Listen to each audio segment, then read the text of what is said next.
सर्दियाँ आते ही हमारी स्टार्टिंग होते ही हमें कुछ जो perennial plant, tropical plant, semi tropical और ट्रॉपिकल प्लांट्स होते हैं, उनकी चिंता सताने लगती है कि मेरा प्लांट्स का क्या होगा।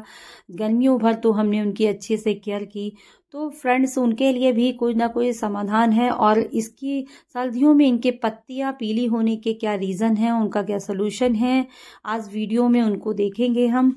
क्या उनके क्या डाउट्स हैं उनको क्लियर करेंगे। तो नमस्कार friend, healthy home and plants में भावना मोनी सक्सेना आपका मोस्ट वेलकम है। तो स्टार्ट करते हैं हमारा वीडियो। सर्दियों में जो प्लांट्स की पत्तियां पीली होती हैं तो उन्हें पीली होने से कैसे रोकें। बहुत छोटे छोटे से फैक्ट्स होते हैं फ्रेंड्स, उनको जान लेना अच्छा होता है, तो हमारे प्लांट्स हमेशा के लिए हमारे बच जाते हैं। और प्लांट्स का कुछ ऐसा मैकेनिज्म होता है कि सर्दियों में प्लांट्स जो होते हैं वो गर्मी में ख़राब हो जाते हैं, और गर्मी वाले प्लांट्स जो होते हैं वो सर्दियों में कुछ मतलब जो है डाउन हो जाते हैं, उनकी सुस्त अवस्था आ जाती है, खाना ज़्यादा नहीं खाते हैं। और उनमें क्या हमें क्या चीज़ें देनी चाहिए, क्या करना चाहिए उनके लिए, वो मैं उन सब प्रॉब्लम्स पर बात करने आ जाई हूँ। तो गार्डनिंग में जो होता है, गार्डनिंग करना इतना आसान नहीं है, लेकिन इतना टिपिकल भी नहीं है। और गार्डनिंग करना मुझे अच्छा लगता है, तो मैं ये सब काम मुझे इजी लगते हैं। तो फ्रेंड्स शुरू करते हैं कि ओवर वाटरिंग।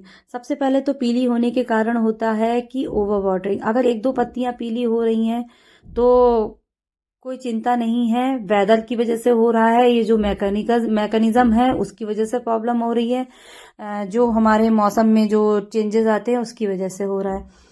लेकिन अगर इसके अलावा क्या क्या कारण है, सबसे पहला कारण है कि ओवर वाटरिंग या अंडर वाटरिंग। मेजर प्रॉब्लम होती है ओवर वाटरिंग, मेजर रीज़न यही होता है। किसी प्लांट में पानी हम ज़्यादा डाल देते हैं और सर्दियों में रिक्वायरमेंट कम होती है पानी की, तो वो रूट रॉट होने लगती है, क्योंकि सर्दियों में एब्जॉर्ब करने की प्लांट्स की क्षमता कम हो जाती है। सर्दियों में धूप इतनी तेज़ नहीं होती है, एवोपरेशन भी नहीं होता है मौसम में, तो फिर जो होता है उसमें रूट रॉट होने लगती है और पौधे जो हैं उनमें अब्जॉर्व करने की क्षमता कम हो जाती है। न्यूट्रिशंस की जो एवेबिलिटी होती है वो कम हो जाती है। यही कारण है कि सर्दियां स्टार्ट होते ही मौसम में जो चेंज होते हैं उसकी वजह से ट्रॉपिकल प्लांट्स क्लोरोफिल को बनाना बंद कर देते हैं, इसीलिए पीले रंग हावी होने लगता है उनपे।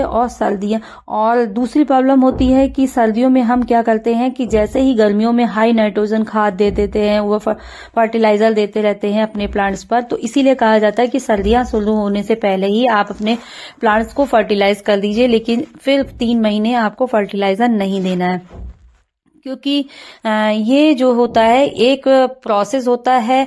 और जो हमारे गर्मी वाले प्लांट्स होते हैं वो थोड़े स्लो डाउन हो जाते हैं, इसलिए खाना पीना पानी सब कम लेते हैं। सीधी सी भाषा में मैं ये आपको इस तरीके से बता देती हूँ कि सीधी सी भाषा में उपयोग करके कि ये थोड़ा खाना पीना कम खाते हैं। और जब हम इनको क्या कहते हैं ओवर फर्टिलाइजर या ओवर वाटरिंग कर देते हैं, तो हमारा क्या होता है कि हम ओवर ईटिंग, जैसे ओवर ईटिंग से एसिडिटी होने लगती है, वैसे ही ये अपना ज्यादा पत्तियां गिराने लगते हैं और हमारी जो ब्रांचेस होती हैं उस पे भी इफेक्ट आने लगता है। जैसे कि ये मेरा प्लांट है, ये मेरा इसका गुलाचीन, इसको चंपा का प्लांट बोलते हैं। तो चंपा में क्या है कि ये देखिए थोड़ा सा स्लो डाउन हो गया है, फूल वगैरह नहीं खिला रहा है, डंडियां हो गई हैं, पत्तियां बहुत गिरा रहा है। ये एक मैकेनिज्म है इसका, ये चलेगा, ये नेचर है, हम इसको बदल नहीं सकते हैं, ये नेचर की मार है। तो हमें ये देखना होगा, बस हमारा प्लांट हमेशा के लिए हमारे गार्डन में बना रहे, इसके लिए आपको मतलब थोड़ा ध्यान देना होगा। फर्टिलाइजर देना बिल्कुल बंद कर दें और थोड़ी बहुत धूप प्लांट्स को दें, क्योंकि इन प्लांट्स को धूप नहीं मिलेगी तो फिर क्या कहते हैं इसमें सूरज की रोशनी थोड़ी सी पड़ना जरूरी है। इन सब प्लांट्स में थोड़ा थोड़ा देर की 1-2 घंटे की धूप जरूर दीजिए, और जिनसे ये अपने से अच्छे से खाना पानी थोड़ा बना पाए, हवा पानी ले पाए। आप देखिए ये जो है। और तीसरा रीज़न होता है कि ओवर फर्टिलाइज़र बिल्कुल भी मत करिए। ओवर फर्टिलाइज़र करेंगे तो जो है पहले ही फर्टिलाइज़र आपने दे दिया है अगर अक्टूबर तक भी, तो उसके बाद में फिर आप मार्च में ही इसको फर्टिलाइज़ करिए, ये फिर से अच्छे प्लांट हो जाएंगे, रीग्रो हो जाएंगे। मिट्टी देखिए किस तरीके से मेरी मिट्टी है, सूखी है एकदम। अब इस प्लांट में पानी की बहुत ज़्यादा नीड है। अब हम इस प्लांट को तो पानी देंगे, लेकिन आप ऐसा पाइप लेके खड़े होकर पानी सब में डाल दीजिए, किसको ज़रूरत है और किसको नहीं है। ये एक बहुत बड़ी पत्तियां पीली होने की वजह होता है। तीसरा कारण, चौथा कारण जो भी है वो ये है कि ड्रेनेज होल जो होते हैं हमारे गमले के, देखिए ये जो प्लांट है ये वाला एस्पैरेगस, तो इसमें भी हर प्लांट्स को देखिए मैं चेक करती हूँ अलग अलग, तभी उसमें डालती हूँ। ये नहीं कि मैंने पाइप लेके सारा, ये आप गर्मी में कर सकते हैं क्योंकि गर्मी में इवोपरेशन अच्छा होता है, पानी उड़ जाता है और नीड भी ज़्यादा होती है। अब देखिए ये गमला है मेरा, अब देखिए ड्रेनेज होल, देखिए अच्छा खासा ड्रेनेज होल है, पानी हमारा अच्छे से निकल गया। खाद मैंने ड्रेनेज होल इतने अच्छे मतलब बनाए हैं। और दूसरी चीज, हमने मिट्टी वेल्डन बहुत बनाई है, अच्छी मिट्टी। इंडोर प्लांट्स की मिट्टी वेल्डन बनानी पड़ेगी, नहीं तो प्लांट बहुत जल्दी खराब हो जाते हैं। तो ये सब चीजें रीजन होते हैं। एक तो ओवर वाटरिंग होती है, एक तो मैकेनिज्म जो चल रहा है आजकल, सर्दी गर्मी में जो मौसम में चेंज है उसकी वजह से एक दो पत्ती गिर रही है, कोई बात नहीं है। लेकिन 4 रीजन होते हैं। एक तो पहला रीजन तो यही हो गया, मौसम की मार। दूसरा होता है ओवर वाटरिंग या under watering, main over watering होता है।